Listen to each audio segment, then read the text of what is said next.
Hello, everyone. I'm Jim Garrison. I want to welcome you to this session of Humanity Rising. As we continue to explore the extraordinary development in modern times, the advent of the UFO phenomenon since the Second World War, now more recently renamed by the US government, Unidentified Anomalous Phenomena. We have been covering this for nearly a year now, as the US government has been the principal actor in the UAP disclosure with the legislation that was passed by the Congress, signed by the president last December. But what we want to explore today is what's been going on in Europe. The UFO phenomenon has been a global phenomenon. It has been continuously present and, in fact, accelerating and escalating in all parts of the world.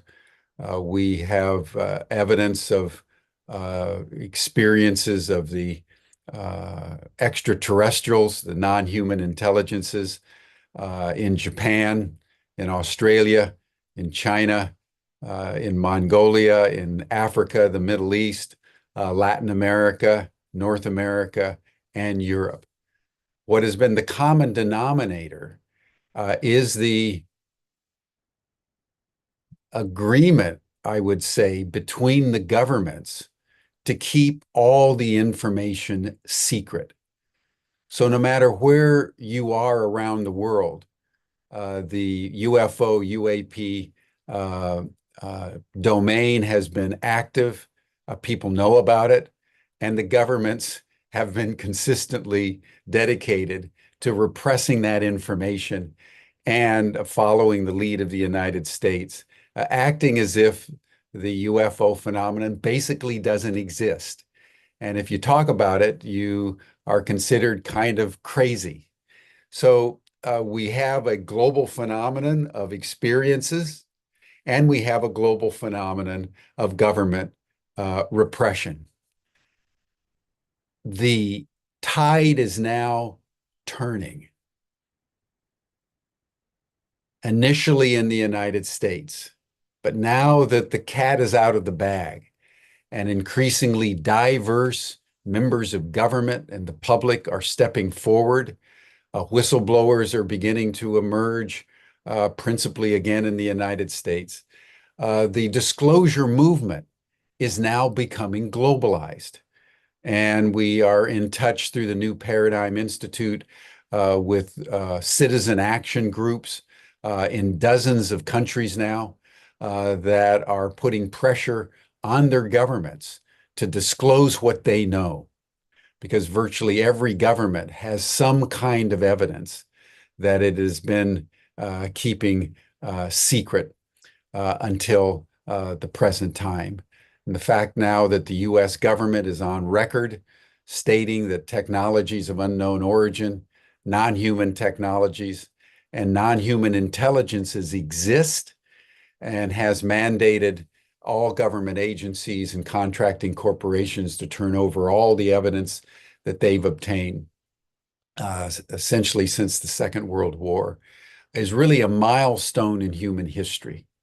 And that disclosure process is now reverberating around the world, and people are beginning to press in their countries, like Americans are inside the United States, for more complete disclosure.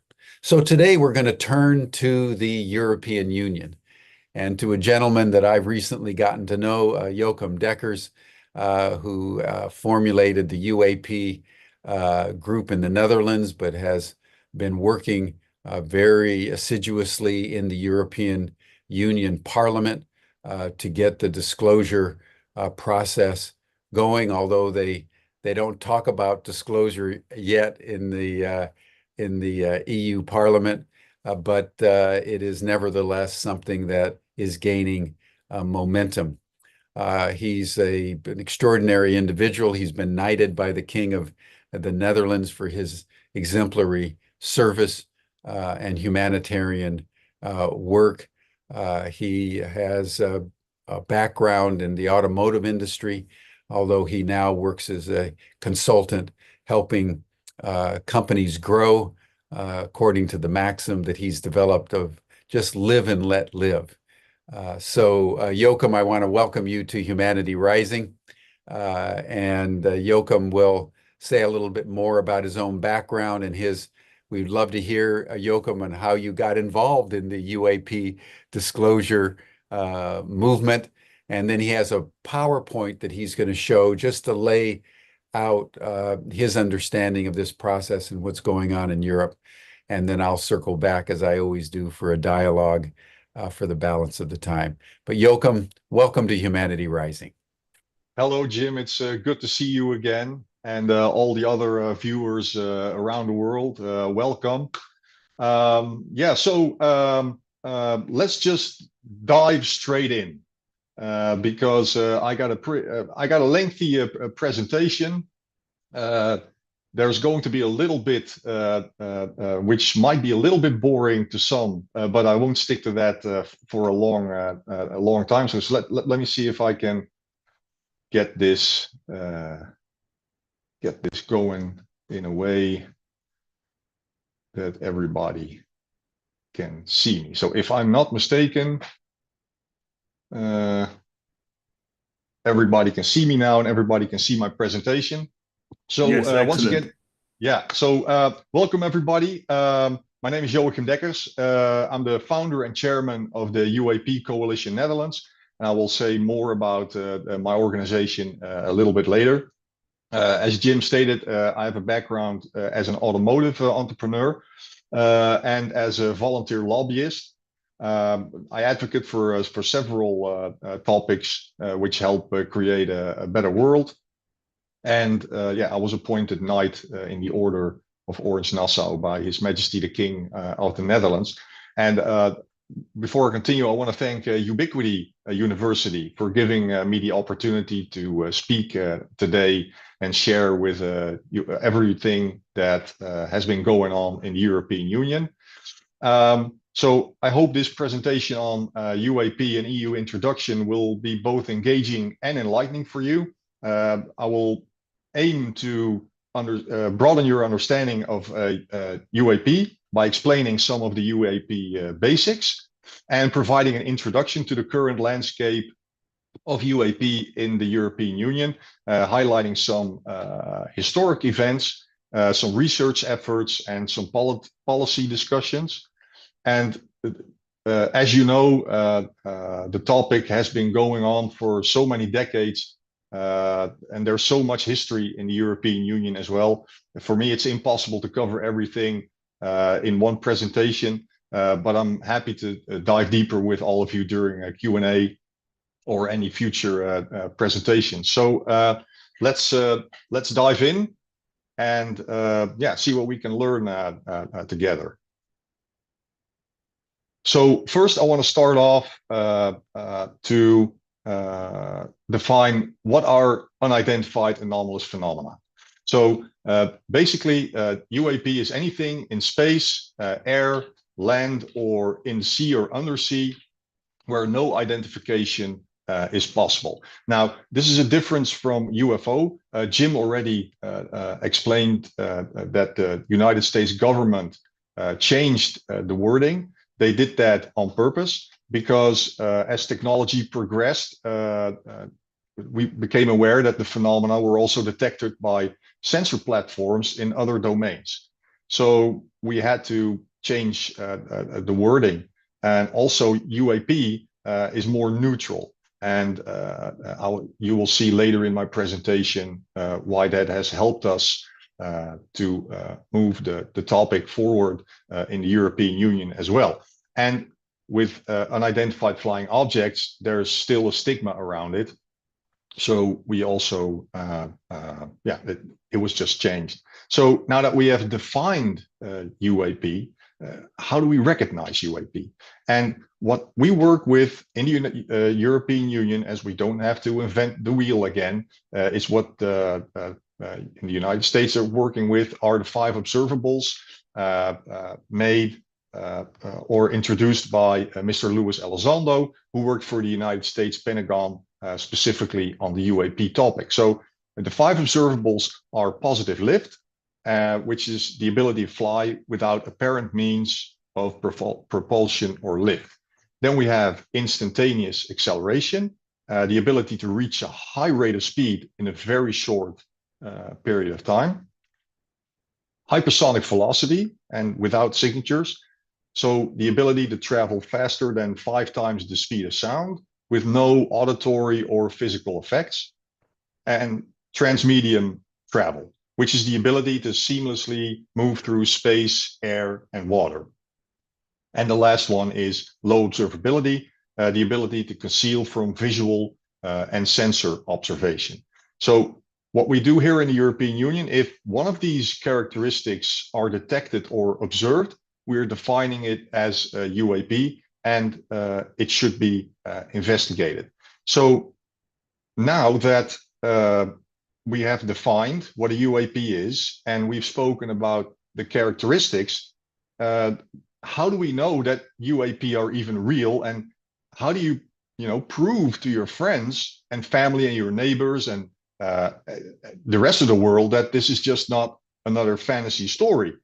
And so I will hope that the next video will help you, because we're doing all of this together, explain this better to your friends and family and the rest of the world.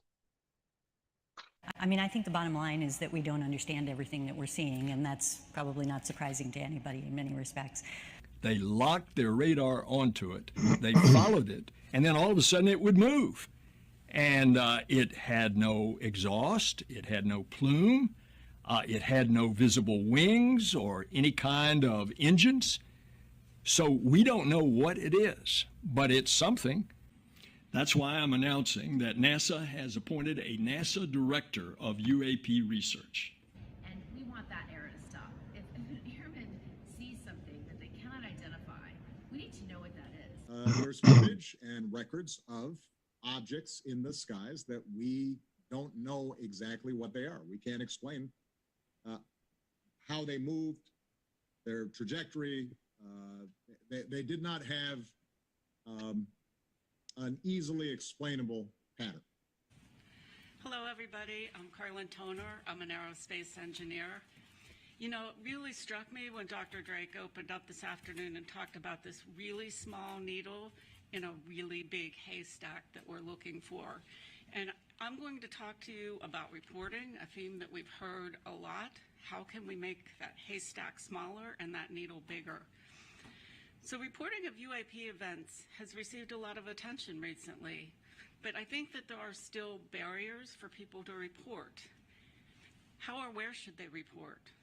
Will someone take action on their report? Will the reporter be believed, or will they be shamed? We've heard over the course of our fact-finding that many scientists and aviators consider the study of UAPs to be fringe at best. So this suggests there's a significant negative stigma associated with reporting or even researching such phenomena. So I'm glad that Mrs. Toner spoke about stigma surrounding the topic, because that's something that is happening in the European Union as well. And I will touch on that topic a little bit later in the presentation. So how did I start, how was I introduced to the topic of unidentified anomalous phenomena? So for me, it was completely new. I never spoke about it, never talked about it until I read the front page of the New York Times in 2017. And because my philosophy is based on live and let live, it was very strange to me that when I read that article, that the US Navy pilots were ridiculed for reporting the Tic Tac object in 2004. So I was not interested in, they saw something that they could not explain, because I didn't know anything about the topic. For me, what got me interested was the fact that they were ridiculed. So as far as I'm concerned, those Navy pilots were not provided with a safe working environment, because they said in interviews that they landed on the aircraft carrier, and they played they had to hear X-Files tunes, and they were shown Hollywood movies about aliens, and that was just strange to me, because these people are professionals. The United States government spends millions of dollars into their training. They fly aircraft which are close to 100 million. So why were they not being taken seriously? So and what's important to point out is, for the people who do not know what the Tic Tac incident is, you can look on our website on the UAP in the media page, and it has an item from a current affairs program called 60 Minutes, and it covers the incident, including interviews with the pilots. But you can also look it up on YouTube, or perhaps later we can put a link in the description or in the chat. So what I did was I started researching to see if there were similar stigma in my own country, and it did. I mean, I found similar stigma amongst trained professionals. So then I expanded my search to the entire European Union, and same situation. So, and that got me really worried. So professionals who keep us safe every day are not being taken seriously. And most of the time they're afraid to report sightings. So I felt compelled to help those who experienced UAP, and I made a promise to focus on creating a better world for those who are ridiculed in regards to the UAP topic. So in response to that, I founded the UAP Coalition Netherlands in 2023, last year. And we have a non-profit NGO. We are recognized by the Dutch government and the European Union. So we have a focus on professionals from aviation, armed forces, and law enforcement. And the reason why we focus on this group is because they're trained observers, and sometimes, well, there's a higher probability that we can get additional data from when they see something that they cannot explain. And also, unfortunately, we do not have enough funding to be able to handle reports from non-trained observers as well. So as I could not do this by myself, I started gathering a team of volunteers with unique complementary skills to advance the topic, not only within the Netherlands, but also in the rest of the European Union, and mainly in Brussels or Strasbourg, where the European Union also sometimes has meetings. So what I did was, because of the stigma, I started an ambassador program. And why an ambassador program? So because when I found initially was that most of the professionals, they were very reluctant to speak about this topic. And it's easier for them to speak to colleagues. So we have several ambassadors. We have 3 ambassadors who are on our web, who you can view on our website. 2 of them are experienced pilots. One of them is a veteran from the Dutch Armed Forces, but there are also several ambassadors behind the scenes, and they let witnesses know in their own organization that they're not alone, and that there's a safe environment where they can share their experiences. And of course, we have a mission, because we have to have one. It's to create a safe environment where professionals can report their UAP observations, and where awareness, research, regulation, cooperation, and support regarding UAP are promoted. And we strive for the recognition of UAP within the Dutch and European government. And we're working hard to all achieve that as volunteers.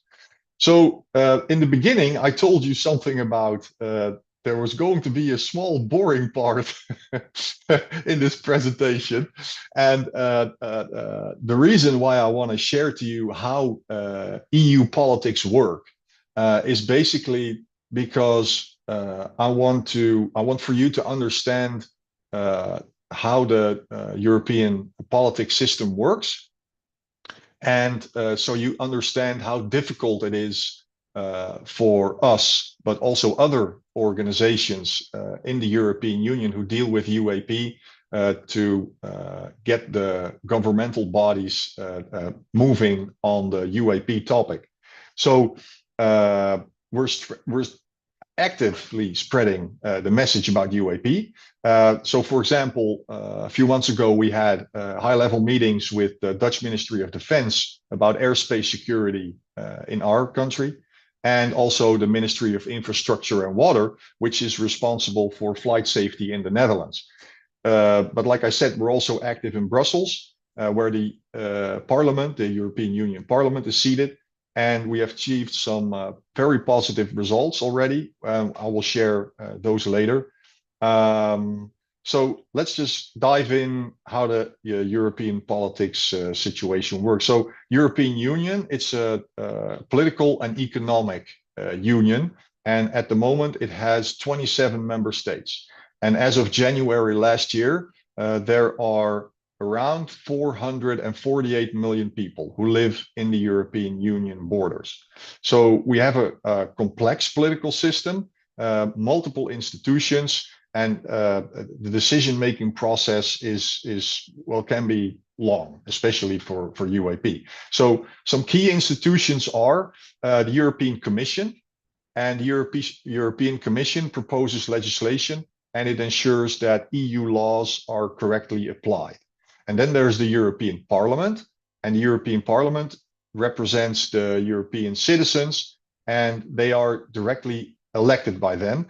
And we had elections last month, so in June 2024, and we used to have 705 members, but now we have 720 members, and the Parliament shares legislative power with the Council. Then we have the Council of the European Union, and it's a council of 27 ministers. So it's a representative of each EU member state at a ministerial level. So for example, defense, there are 27 ministers. Transport, there are 27 ministers. And their role is to negotiate and adopt European legislation in most cases together with the European Parliament, and it also shares legislative power with the European Parliament. And then there is the European Council, bear with me here, and it's heads of state of all 27 member states. And we also have a Court of Justice, and the Court of Justice just makes sure that the EU laws are interpreted and applied across the member states. So the legislative process is basically there's a proposal on a certain law from the European Commission. And later on, I will touch on the EU space law. So then you know how that kind of works. So the journey of a new law starts with the European Commission. They draft and propose new legislation. And then there's a first reading. And then after the reading, the European Parliament, they review the proposal and they can suggest amendments, and then they cast their votes. Now, also the Council of the European Union examines the Parliament's position, and they can accept it and pass the legislation with their own amendments. Now, then there's a second reading, and if the Council or Parliament suggests changes, then the proposal returns to if the Council suggests changes, then the proposal returns to the European Parliament. Now, then after they got together in meetings and they said, yeah, okay, sure, let's move on. Then there's the third reading for final approval, and then the Parliament and the Council, both have to agree on the text. And then there's the adoption process, and when they both agree, it's formally adopted and becomes EU law. So, having said that, how about the topic of UAP in the European Union? So, there's no official EU-wide policy specifically aimed at UAP. Remember, we have 27 member states, and we're still in the beginning of everything. So the United States and other countries like Brazil, like China, for example, like Japan, they're moving forward in a faster way than we are.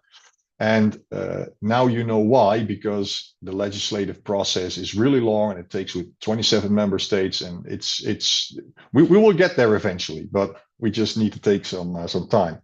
So there's no official EU-wide specifically aimed at UAP, and national governments, armed forces, and individual member states, for example, aviation authorities, handle UAP sightings in their own way. And as far as we're concerned, this is a flight safety issue and a major security issue. So, for example, if trained observers think they see a drone, but in reality it's something more advanced, but they report it as a simple drone, no research will be done. And also, if, for example, military personnel, they see something they can identify, and they think that they will be ridiculed by their commanding officer or their colleagues, then adversaries can take advantage of this. And as far as I'm aware, there's no individual member state specific military reporting office that focuses on UAP, like, for example, the All-Domain Anomaly Resolution Office in the United States. And from a European security point, this is a major problem and it should be corrected.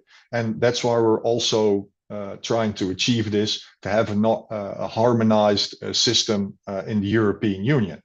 So if we focus on the aviation professionals for a bit, specifically for them, if they want to report UAP sightings, they would have to do that to the responsible department within their own airline. And so a pilot sees something that they cannot identify, and they feel like, oh, it was a flight safety issue, or I just want to report it. Then they report it in to a department which handles occurrences, as they call it, within their own airline. Now, that department then decides, do we need to contact national government? And as you know, that clearly doesn't happen a lot. So member states have also, by the EU law, a national reporting system, but even those member states do not have a specific classification for a UAP. So pilots can only, if we stick to aviation, they can only file a general report. And a general report is not suited for UAP reporting. So this is something that we're, as UAP Coalition Netherlands, also working on to change, because we cannot have scientific data, we cannot have reliable research, and on top of all of that, and that's something that we spoke about, and Jim also said, is the stigma, because they feel reluctant to report UAP if they see that UAP as a category is not mentioned within the reporting system. So as you've now learned how the European Union works with all the institutions, we have to think through every step we take, and it takes some really strategic planning. Now, in the European Union, once again, if we stick to aviation, there is an organization by the name of EASA, and it's the European Union Aviation Safety Agency, and it's similar to the FAA in the United States. And they have a EU-wide reporting system. for aviation professionals.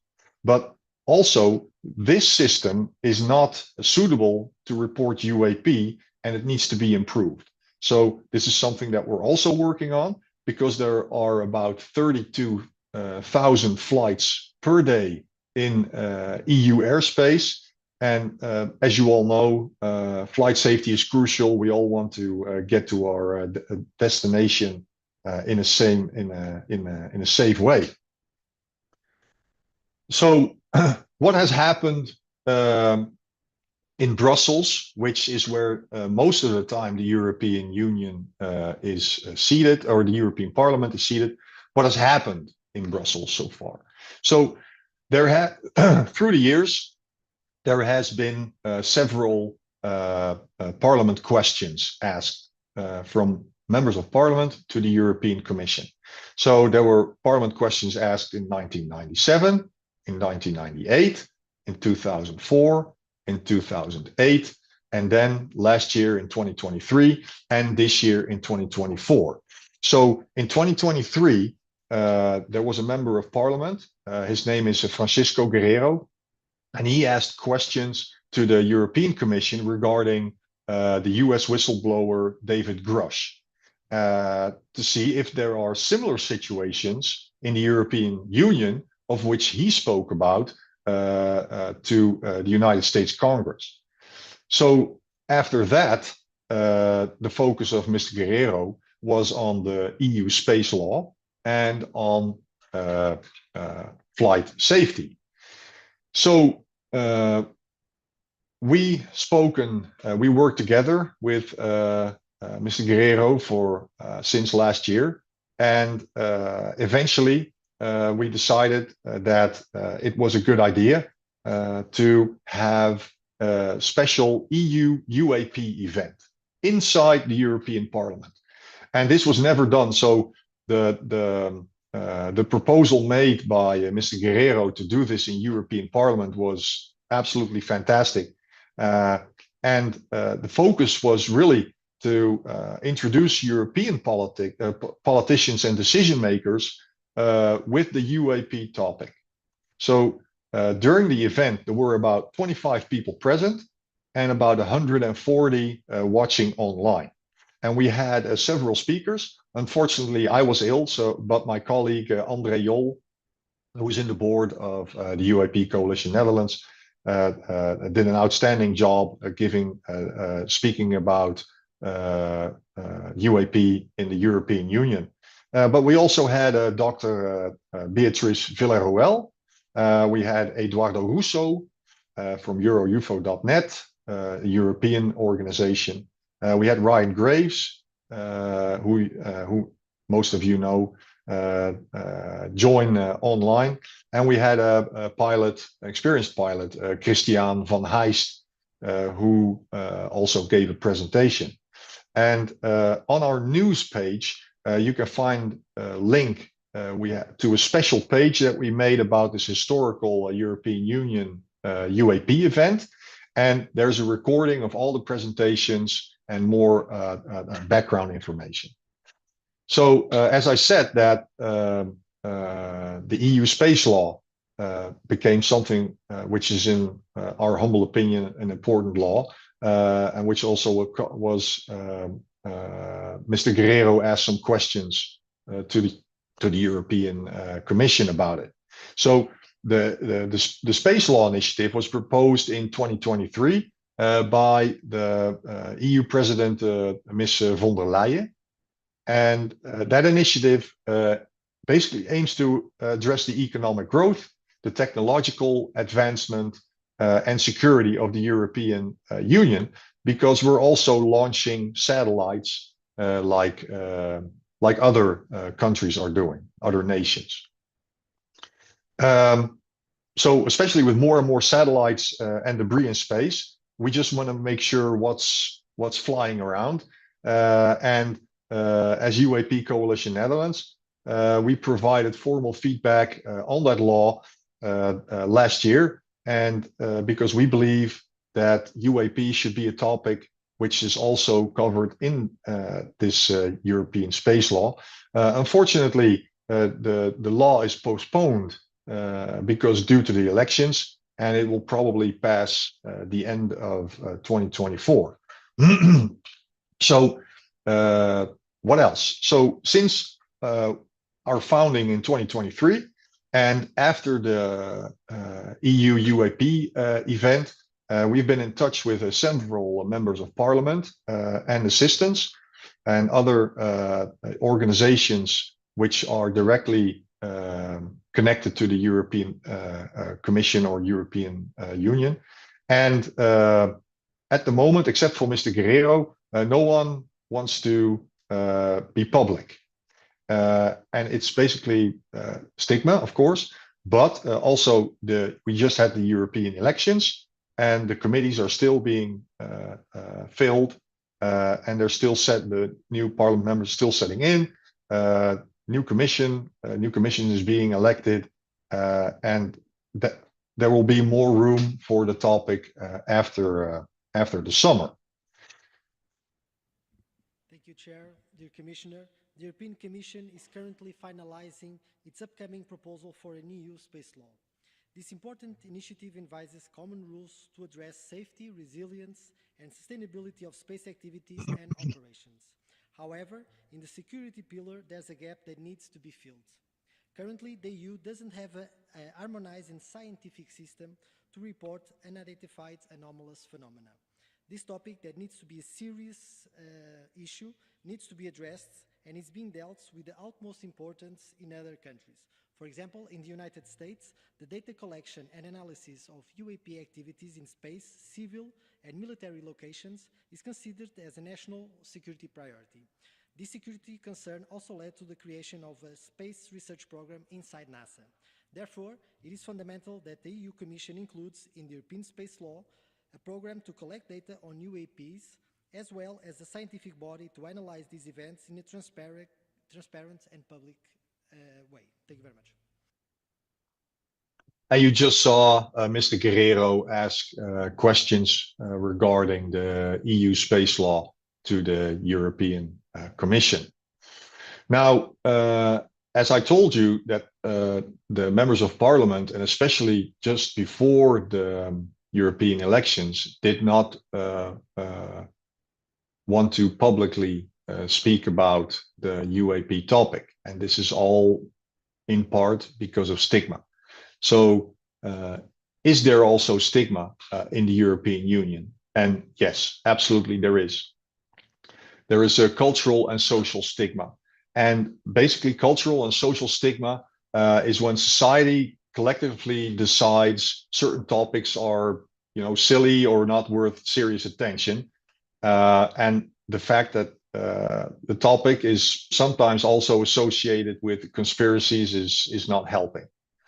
And even though UAP is becoming more mainstream, a majority of the European Union citizens don't know much about the topic.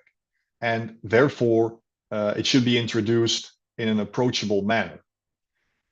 However, when I speak with politicians and decision makers, we're always treated with respect, and we're always taken seriously, which is incredibly comforting, especially because we sometimes bring witnesses to these meetings. So, for example, well, I already told you about the Dutch ministries that we met, and some of the European Parliament members and some of the European Commission members.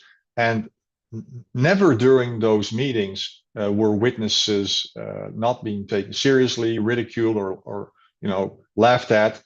So that's something that is really professional from those that we have spoken to.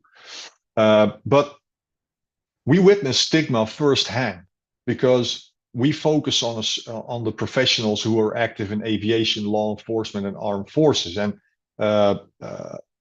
something that I hear in 95% of the time when we receive a report from one of those professionals is, please, we want to stay anonymous.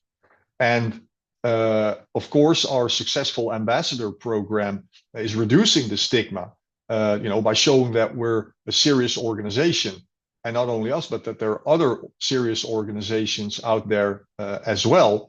But you know, the safe environment which the ambassador program creates is just really important. And I believe strongly that it's our job to keep reducing the stigma by speaking openly about the topic and just in a normal way.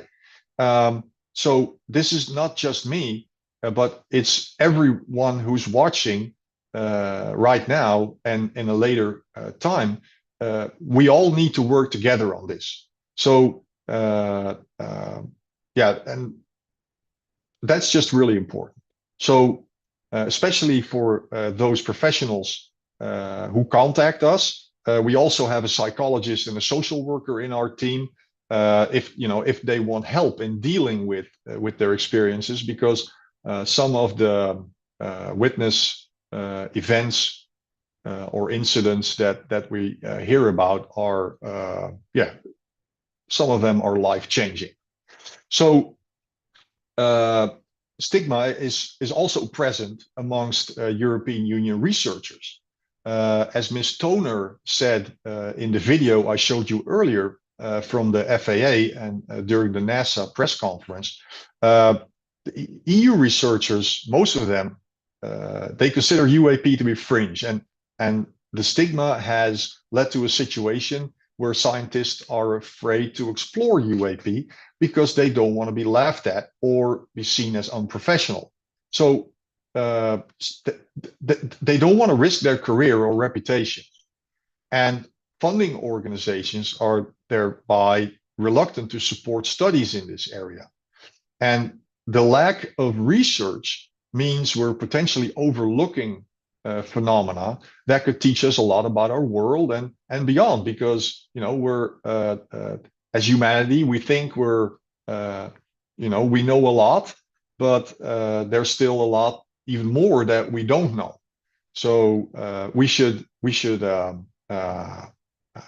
take the UAP topic seriously as well, and it should be researched widely in the European Union, but also across borders, because scientists need to work together, as the UAP topic doesn't stop within the European Union borders, but it's like Jim also said, a worldwide phenomenon. So what bothers me is the fact that scientists should be curious, no matter where the data takes them. But in order to collect the data, we need to have protocols and processes in place. So everything and every theory should be on the table. And that is something that I always use when I speak during meetings with members of parliament or decision makers, or just basically anybody else. And it's something that I urge you to also say when you speak to others in your surroundings. So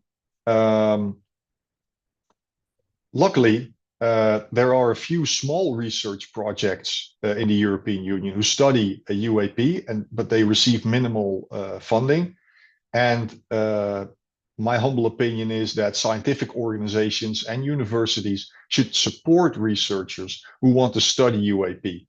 And they need to offer them platforms like conferences or and be able to write in journals to share their findings without fear of ridicule. Now, there are several organizations in the European Union who work hard to reduce the stigma in their own way.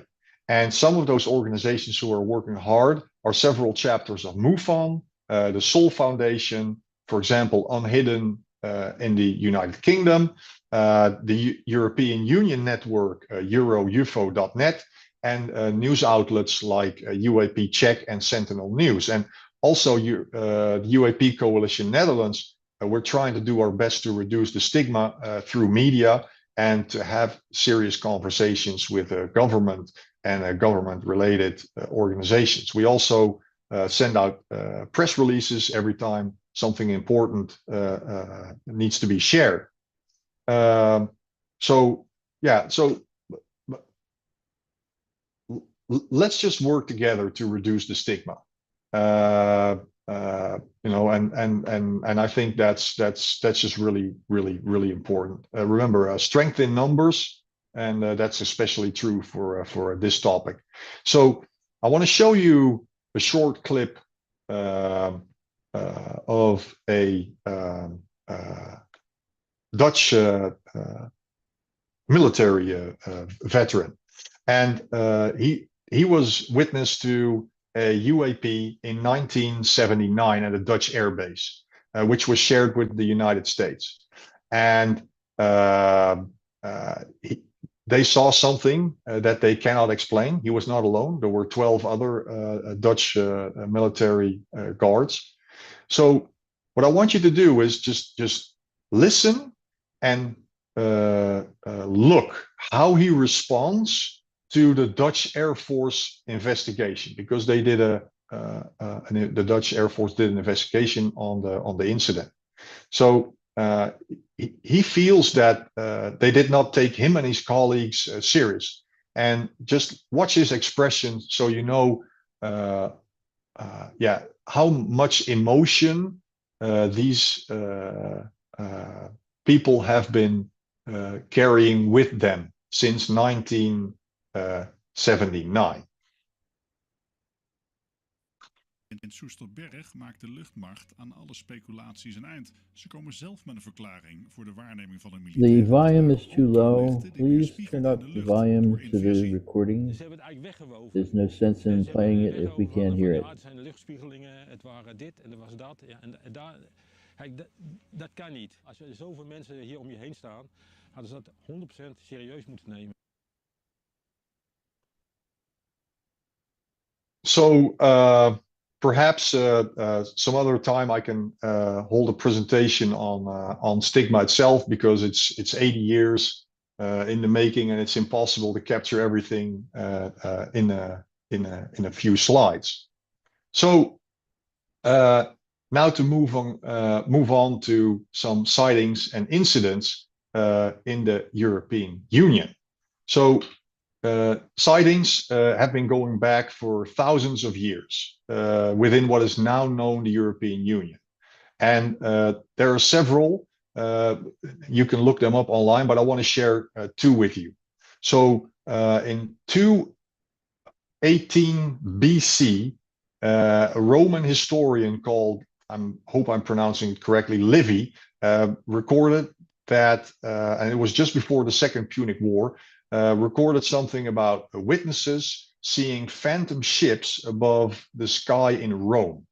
And he described them as round shield-like objects, which some of us interpret as potential UAP sightings. And another one in the distant past was in 1566 in Basel, Switzerland. And several witnesses reported seeing strange phenomena, including red and black spheres engaged in what seemed to be an aerial battle.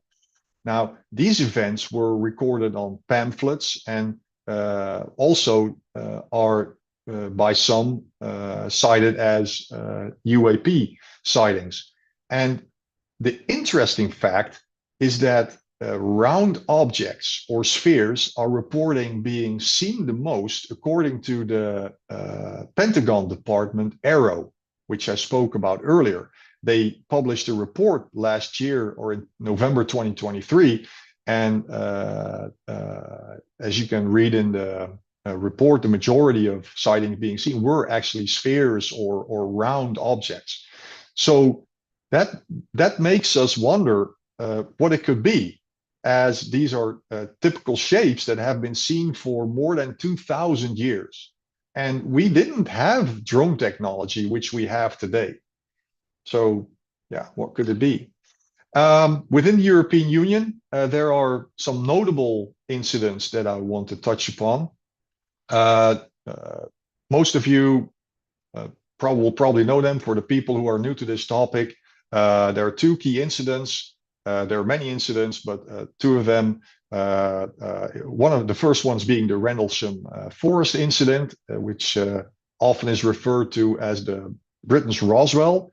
And it occurred in the late December of 1980 near RAF Woodbridge, Royal Air Force Base Woodbridge in Suffolk, England. And over several nights, US Air Force personnel stationed at the base, they witnessed strange lights and even a triangular craft which landed supposedly in the forest.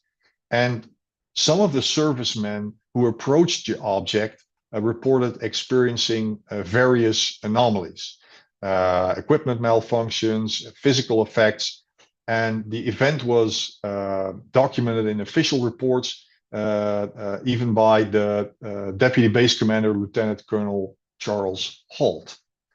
And the second one I slowly want to touch on is the Belgium wave. And the Belgium wave was primarily between 1998 and April of 1990. And it involved large, silent, triangular-shaped craft with bright lights. And it was often seen hovering or moving at high speeds or taking sharp turns. The Belgian Air Force launched F-16s to try and intercept these UAP, but they couldn't. The Belgium military and various European Union researchers did research into it, and yeah, no conclusive explanation was found. So what about government reports? So several European governments did research on sightings, as I spoke about, for example, Belgium, especially if they involve near misses with military and commercial aircraft. So there are known cases in the European Union where countries like Italy, Spain, and Portugal investigated these incidents based on witness reports. And what you see here in this graph is data from the past 4 years, and it shows the reported sightings from 11 countries on the continent of Europe. And 9 of those countries are part of the European Union. So the 2 which are not are United Kingdom and Norway. So more than half of the member states are unaccounted for. And that's due to the fact that there are no organizations where people can report sightings. So if you're watching this and you're from an EU member state which doesn't have a UAP reporting organization, please consider starting one. So now I want to take you on a journey through some lesser known cases in the European Union, but which are also important. I want to start in 1942. Then I'm going to move on to 1979. Then I'm going to move on to 2010, and finally one in 2019. So sit back and enjoy if you haven't already seen that. In 1942, in June, we went on the bombing mission. I was flying bombers, Wellingtons, over Ruhr, or otherwise so-called Happy Valley. And the trip was, we performed everything what was necessary, dropped the bombs on the target, and on the way back, while we were flying over the Zuiderzee, which is the part of Holland, my rear gunner reported an aircraft approaching from the rear. I told him that if this object comes too close, then we'll have to open the fire on him.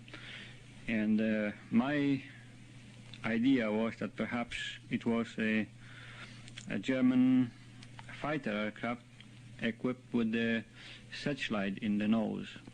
So when this thing came close, I wouldn't take any chance on it, and I told my rear gunner to give him a blast. So then he opened the fire on him, maybe 200 yards. And at that distance, this object was almost the size of the moon, which was also visible at the same time, maybe possibly a bit bigger. We used the tracers in the machine guns. There are 4 machine guns in the rear turret. And while this rear gunner was shooting, we could follow exactly the trajectory of the shells which were entering that particular target. Now, the peculiar thing about it was that those were just going in, and that was the end of it. They wouldn't fall down. And so-called tracers. Those tracers would just enter, and that was it. Now, that lasted for possibly, I don't know, maybe 2 minutes. And after that time, this shining object suddenly changed their position and at a terrific speed moved over to our port side, almost at the same distance, about 200 yards from the wing. And then it stayed there. Of course, then both rear gunner and the front gunner opened the fire on my order, and I could see the tracers entering the target again from under 2 angles, at which I was sure that this was pretty close to 200 yards then, because you could see the angle of crossing the tracers. After a while, it moved up, took off at fantastic speed at least 45 degrees angle, and they just disappeared between the stars. So now I want to move on to 1979. I want to speak a little bit about the Sustbe UAP incident. Sustbe Air Base. It was February the 3rd of 1979. And Dutch Air Force Base in Sustbe, where multiple military personnel, including Dutch, you saw a witness previously when I spoke about the Stigma, and possibly American NATO members. They witnessed a large triangular shaped object with bright lights hovering silently over the base. And the Dutch Air Force conducted an investigation, and they said it was temperature inversion, but the witnesses just simply remained skeptical, believing, because they said that they witnessed something extraordinary. Ja, dit moet het ongeveer geweest zijn, want dit is het beeld wat ik had. Ik kwam dus aan en in deze richting, boven die bomenrand, daar zag ik echt 3 knalwitte lichten in een driehoek. En in één keer vloog het met flinke snelheid richting Soest. En ik heb totaal geen geluid gehoord. Allemaal hadden ze het over lichten die in een bepaald patroon van elkaar zich voortbewoog boven de startbaan. Eén militair die zegt, als hij een boek had gehad, had hij in een van die lichten had hij een boek kunnen lezen. Terwijl het 5 uur in de nacht was, het was in februari, het was stikken donker. Nou, het incident, de waarneming, die vond plaats begin februari 1979, hebben we het over. In mijn optiek, het past hier tussen mijn vingers, zeg maar. Ik denk dat 2 meter lopen en we worden allebei keihard naar voren gegooid. Echt alsof iemand gewoon naar je toe loopt en zegt, geef je een duw. Totale paniek. Amerikanen waren heel mysterieus. Zodra je in de buurt van de bunkers kwam, dat was hun territorium, zeg maar. De Amerikanen, die hebben heel veel geheim gehouden. En nog, weet je nog niet alles. Wat er nou geweest is, ik zou het graag willen weten. Maar ik denk dat ik er nooit achter kom. Wat zou dat kunnen zijn? Het was de tijd van de Koude Oorlog. Zou dat de Russen geweest zijn? Weet jij veel? Maar dat is juist hetgene wat Pa ook op een gegeven moment zei. Het is iets wat het leger mij wil laten zien. De geheimen onthullen eigenlijk. Dit is ongeveer wat ik gezien heb, maar dit is maar een hele vage afspiegeling van wat het in werkelijkheid geweest is. Maar of ik blij ben dat ik het gezien meegemaakt heb? Nee, ik denk het niet. It happened. Ik heb het meegemaakt. Je kan het niet ontkennen. Dus ik moet het ook een plaatsje geven. En wees dus bewust van dat er dus wel degelijk meer is tussen hemel en aarde.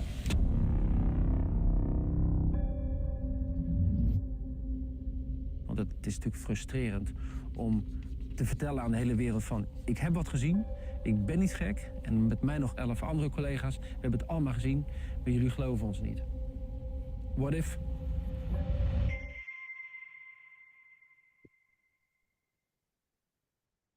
So this is a really interesting case, which is not very known around the world.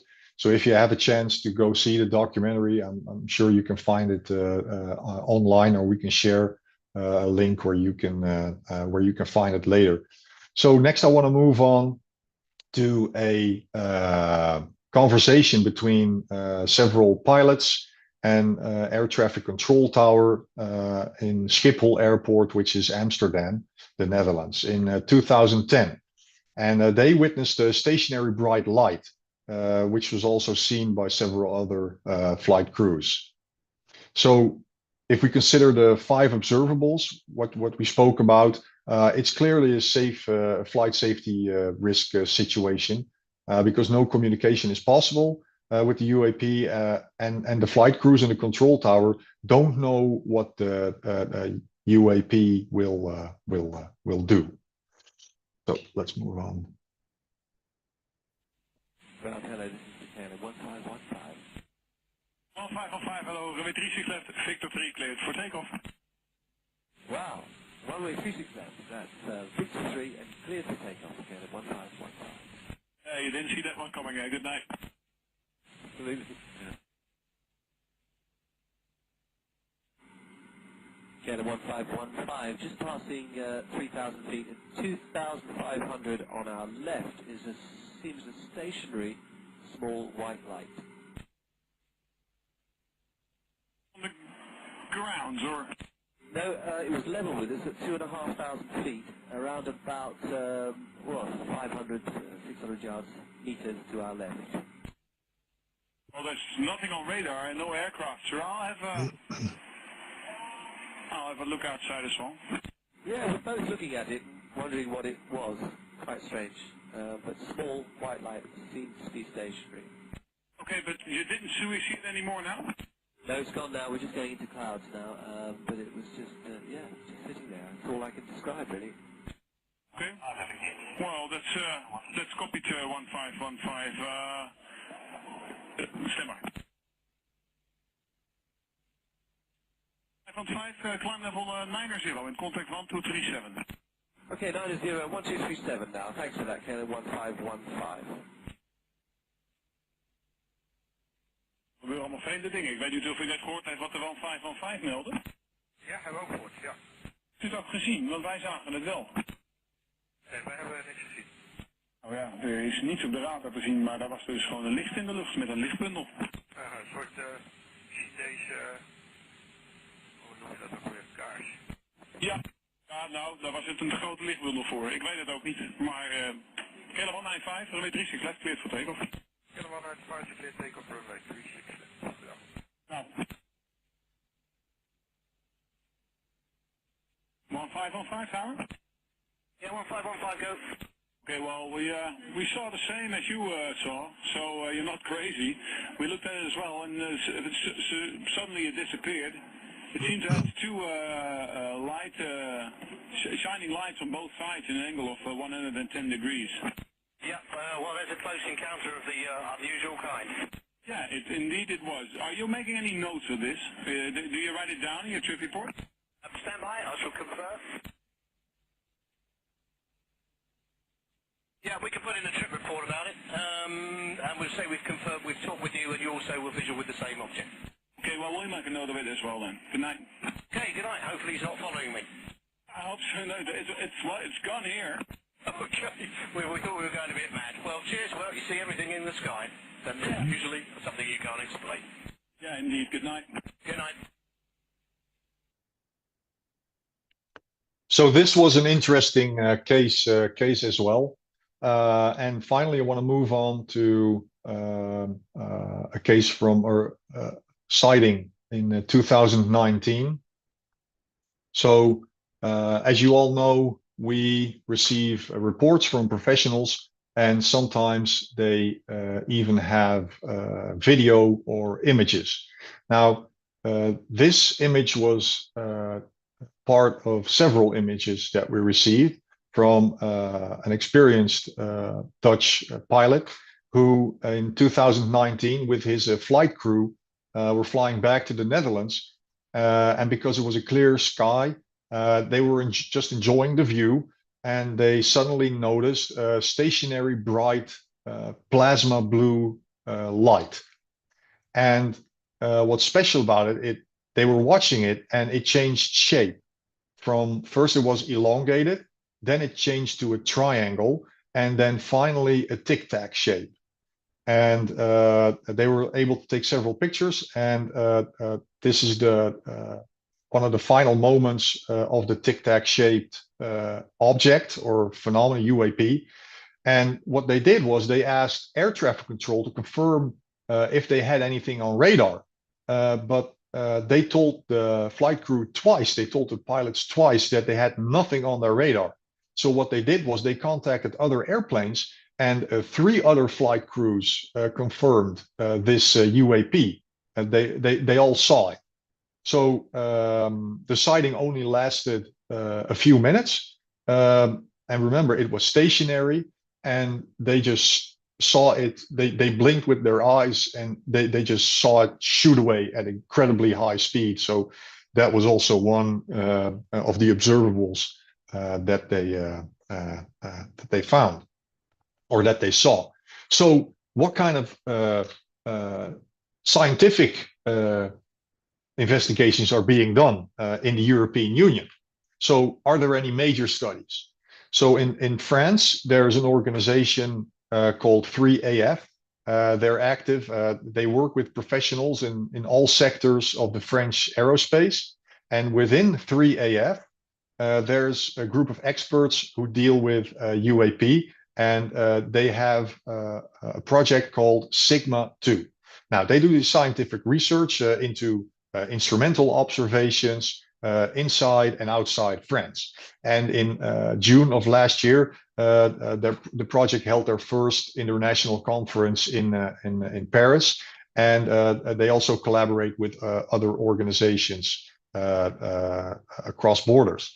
And then there's the VASCO project. It's vanishing and appearing sources during a century of observations, which searches for transients and probes. And it's led by astronomer Dr. Beatrice Villarruel, who also spoke at the UAP, EU UAP event.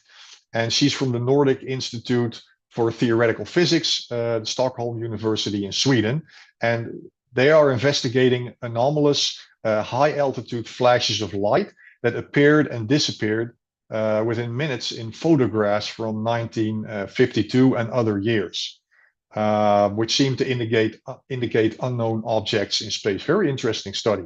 And in Germany, the Julius Maximilians University in Würzburg, they're doing an IFEX study, and they conduct research into objects in our solar system and universe using astronomy instruments. And since 2022, explicit interdisciplinary research into UAP has been conducted in collaboration with various other research institutions in Germany. So, for example, they have a camera system, and they also work together with the Hesdalen project in Norway. And the Hesdalen project in Norway, Hesdalen is a valley in Norway, and where scientists have been investigating unexplained light phenomena since 1980.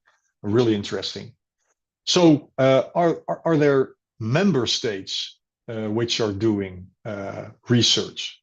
Because the studies that I just spoke about are universities or but are there member states doing research? And there is one member state that has an official UAP research department. It's called JAIPAN, and they are situated within the French Space Agency, and they've been active since 1977.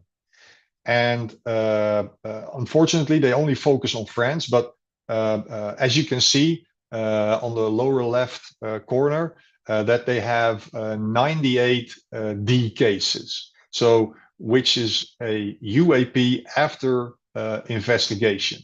Now, this is going to be simple math, but if we multiply, let's say 100 D cases times 27, there are approximately 2,700 D cases in the entire European Union, which would truly classify as UAP. And once again, the math is very simple. I'm not taking into account population density or any other situation, but it gives us a rough idea on what the situation is on truly UAP cases after investigation in the European Union. And hopefully in the near future, we are able to have all member states participate in a harmonized way across all member states. So what about the public opinion and media coverage in the European Union? So we see a growing public interest in UAP throughout the European Union. And how do we know this? Basically, increasing amount of website visits, social media interactions, and the responses we get from witnesses and people at, for example, social events. So to give you an idea, we have awareness advertisements on various platforms like Google. And so far, since February of this year, so since February of 2023, we have reached 15,000 people.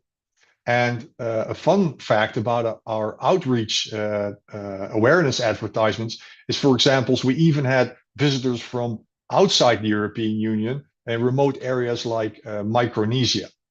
So we also see an increase in traffic, especially after European news outlets share news from what's happening mostly in the United States or other parts of the world. So what about media coverage? So they play a big role. So social media, TV, blogs, and as UAP Coalition Netherlands, we encourage media to continue to produce informative items without stigma about UAP. But this still proves to be difficult. For example, in February of 2023, we had a Dutch national news agency. They made a TV item on the topic, and it was presented with serious people and spoke about by the host in a serious manner. However, in the background, it showed a photo of a traditional UAP beaming up a person.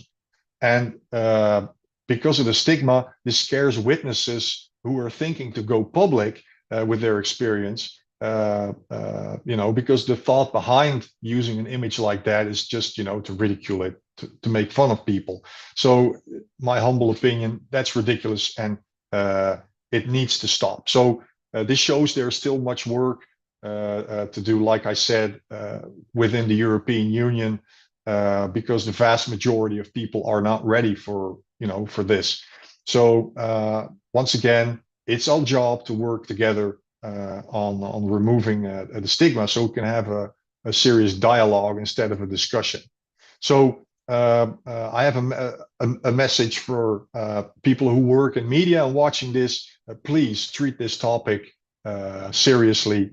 And the people who are interested in this topic with respect, and think about how you will influence lives if you create an item or write an article on UAP. And feel free to contact us to have a conversation if you want to know more about the topic. We're more than willing to assist.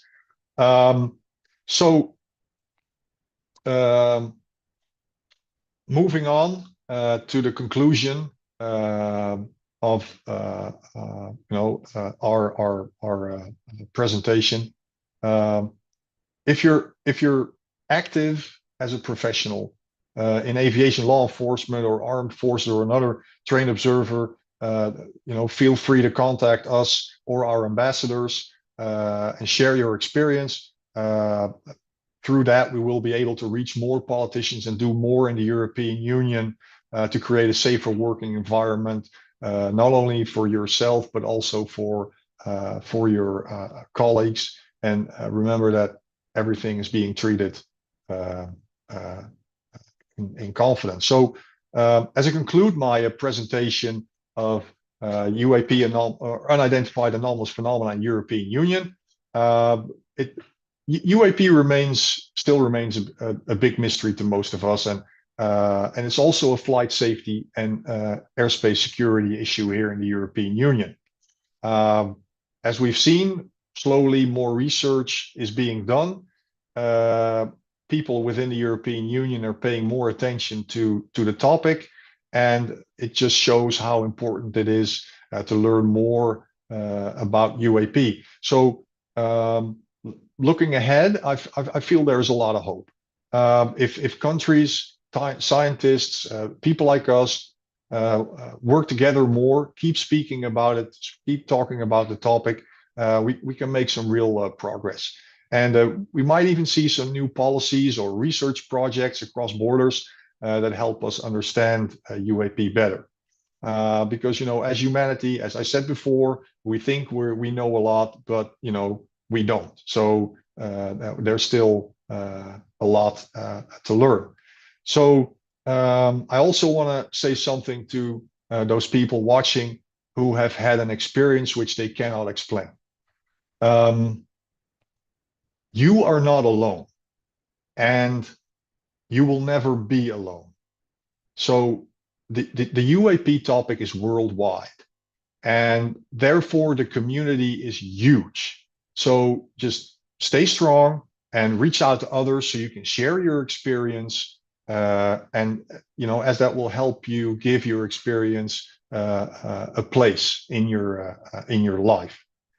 And last but not least, because the presentation is being hosted by Ubiquity University, for which I'm very grateful. Universities, colleges, schools, they usually give a little bit of assignments or homework. So I have two assignments, of which you can choose, of course, freely if you want to do them, but it would be fun if you do. First one is investigate a historical UAP sighting in a European country, and just write a small summary analyzing the sighting. Perhaps you can, there are eyewitness accounts, or there's a government response, and what's been the impact on the local culture. And the second assignment where you can choose of is just write a short story which is set in a European country where a UAP encounter leads to a significant societal change. And focus on the human elements and the broader implications of such an event. So thank you all for attending, and I'm excited about the discoveries that we'll make together in the future.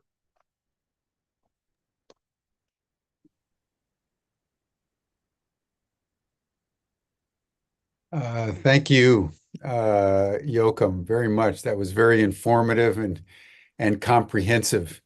And looks like you're making tremendous progress. We're in touch, as you are, with groups in Scandinavia and Spain, Portugal, Italy, France, and there's a lot of activity just bubbling away. And it's our hope that it'll be a positive, even under current world conditions. It's not so easy in Europe these days. But what I wanted to ask you about is, when we talked before, you mentioned that the disclosure, which is the term of art in the United States, is not used in Europe. And I think that would be very interesting for our global community to hear more about, because the point that you're making is that the progress in various countries is very uneven, so that you have to talk about this phenomenon in a very nuanced and almost delicate way to make sure that you're actually communicating with the people that you're meeting with. So describe the language that you're using right now in the European context. Yeah, so disclosure is being used, of course, amongst European citizens who are interested in the topic. except for myself and my organization, when we speak to politicians in the members of parliament or national governments and decision makers, because the word disclosure, there is no, for every, there is no definitive and harmonized definition for disclosure. Some people say, disclosure already happened and we just need confirmation. Or some people say, no, disclosure hasn't happened yet because the United States president hasn't come on national television and to share, whatever he wants to share about, or she wants to share about the topic. Mm-hmm.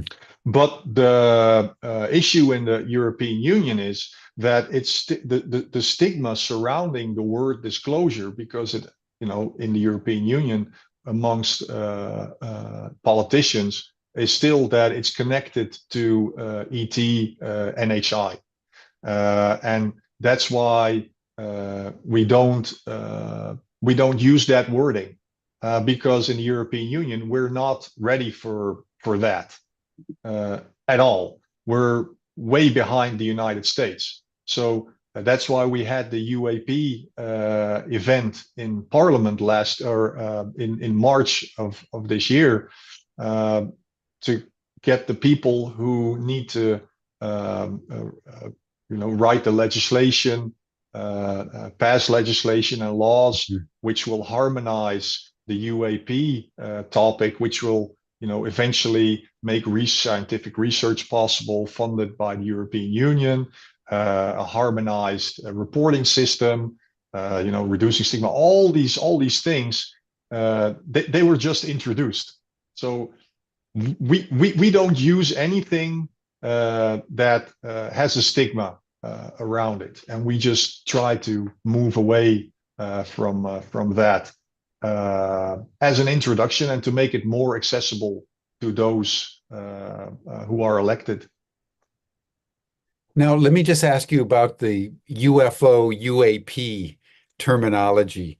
Are you increasingly using the unidentified anomalous phenomena term of art, or is the language still with UFO, and do you refer to the ETs, the extraterrestrials, as non-human intelligences? What's your language there?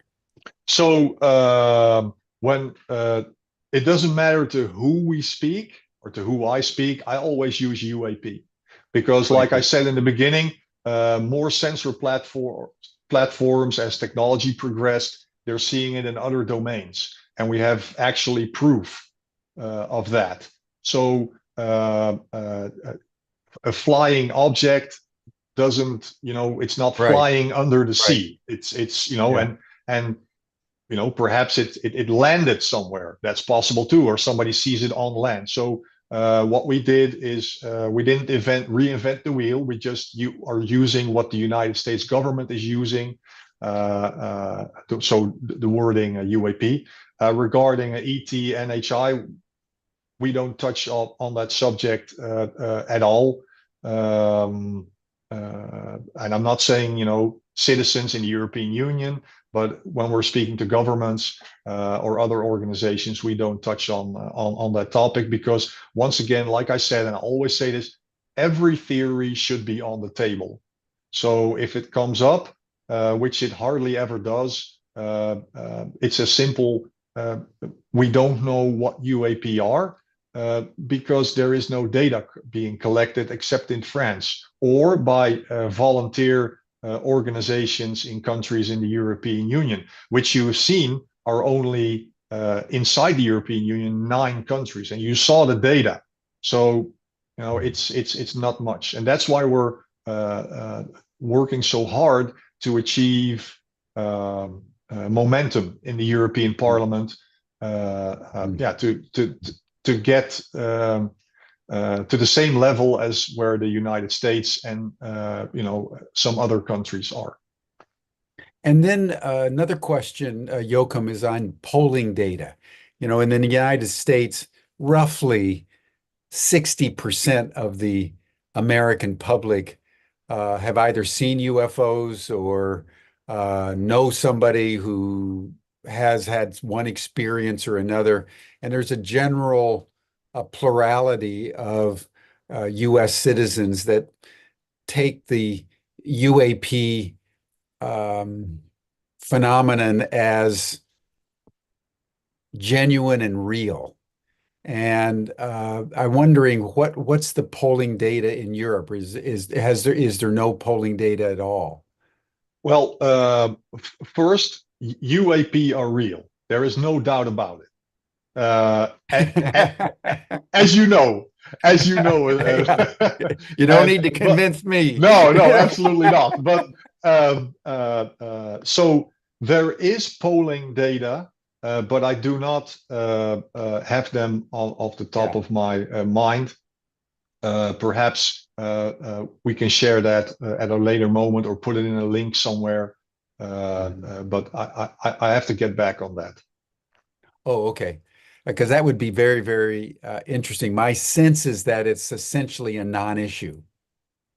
It just doesn't appear in the public consciousness in any particular way. So that means there's a lot of work to do with regards to public education, absolutely independent of the politicians and the military and so forth. There's also the public education and maturation around this issue, which is also important. That's one reason why the New Paradigm Institute, we have very specific programs directed, in our case, with the U.S. Senate and House of Representatives, and then also training programs, Citizens for Disclosure groups, so that we have sort of an inside-out strategy and an outside-in strategy simultaneously, particularly around the November election coming up. And that's something that I'm sure will evolve over time in Europe.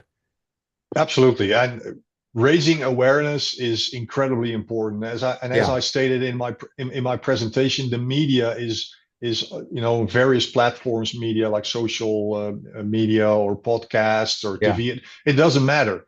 But it's the way that it's introduced. It needs to be in an approachable manner. Low level, and of course, European citizens, they've heard the term UFO. They're now starting to learn the term UAP. But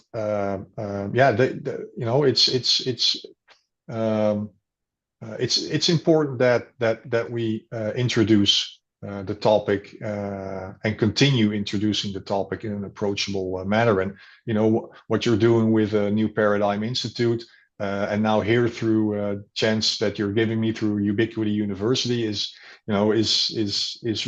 amazing, especially for the European Union, because there are organizations who try to reach out, but it's just not as active as it is in the United States. Yeah. In the States, it's almost at a level of a frenzy. People are seriously excited about this. Given the general state of affairs, what else can you get excited about, right? Oh, yeah. Well, Joachim, this has been marvelous, and I'd like to talk with you what we're doing. We have a whole group, a network actually of 2025 professors and academics in leading universities around Harvard, Yale, Ohio State University, University of California, and a range of other lesser known universities that have formed Academics for Disclosure. And we're starting teach-ins, from the Vietnam War, because that was really the challenge back in the 60s and early 70s, is how do you educate students? How do you educate the public? So we're beginning to put together just simple teach-ins on the university campuses, and we're in discussion with some folks in Scandinavia and also Argentina and other countries. It may be that, we could get together and do something either in the Netherlands or elsewhere, because that public dimension over time is the critical dimension, so that the politicians, even if they start disclosure for various internal reasons, the only way to sustain it over time is with active public awareness and participation. So I'll be in touch separately about that. But it's been wonderful to have you. Again, thank you for your PowerPoint. It laid it out in a very, very easily accessible ways. And that's important for all of us, because, we're all starting this process. And, the United States may be a few millimeters ahead for now of Europe, but if you think of the distance we've got to go, it's huge. We've only started the journey. We've only started the journey. Absolutely. So, any closing word? Why don't you give us any closing words or thoughts that you might want to share? Yeah, I just want to say, Jim, thank you to you and your team, and also to everybody watching. I'm sorry about the small, boring part about the European legislation, but it's important. It's important. It was important, and I hope everyone enjoyed my presentation. And just keep on spreading the word, keep on reducing the stigma, and I'm really excited about the future. So I will leave it at that. Thank you, Joachim. That was Joachim Dekkers, everyone, from UAP Netherlands, working in the European Union on UAP matters. So that will bring us to a close for today. You're all welcome to join the after chat. You'll see the link in the chat box. You also received it in your Zoom reminder. And then tomorrow, we're going to be hearing from a physicist, Ray Hernandez, who has set up an entire organization to explore the relationship between consciousness, non-locality, and the UFO phenomenon. This question of what is it really that we're dealing with? Are we dealing with little aliens that come from Alpha Centauri in spacecraft in a kind of a physical way and they land on planet Earth? Are we dealing with a phenomenon which is multidimensional? Is it a parallel universe? How does consciousness and non-locality and cultural norms influence how we actually experience unidentified anomalous phenomena? That's a very important subject that we'll be going into tomorrow on Humanity Rising. Thank you, everyone. Bye for now.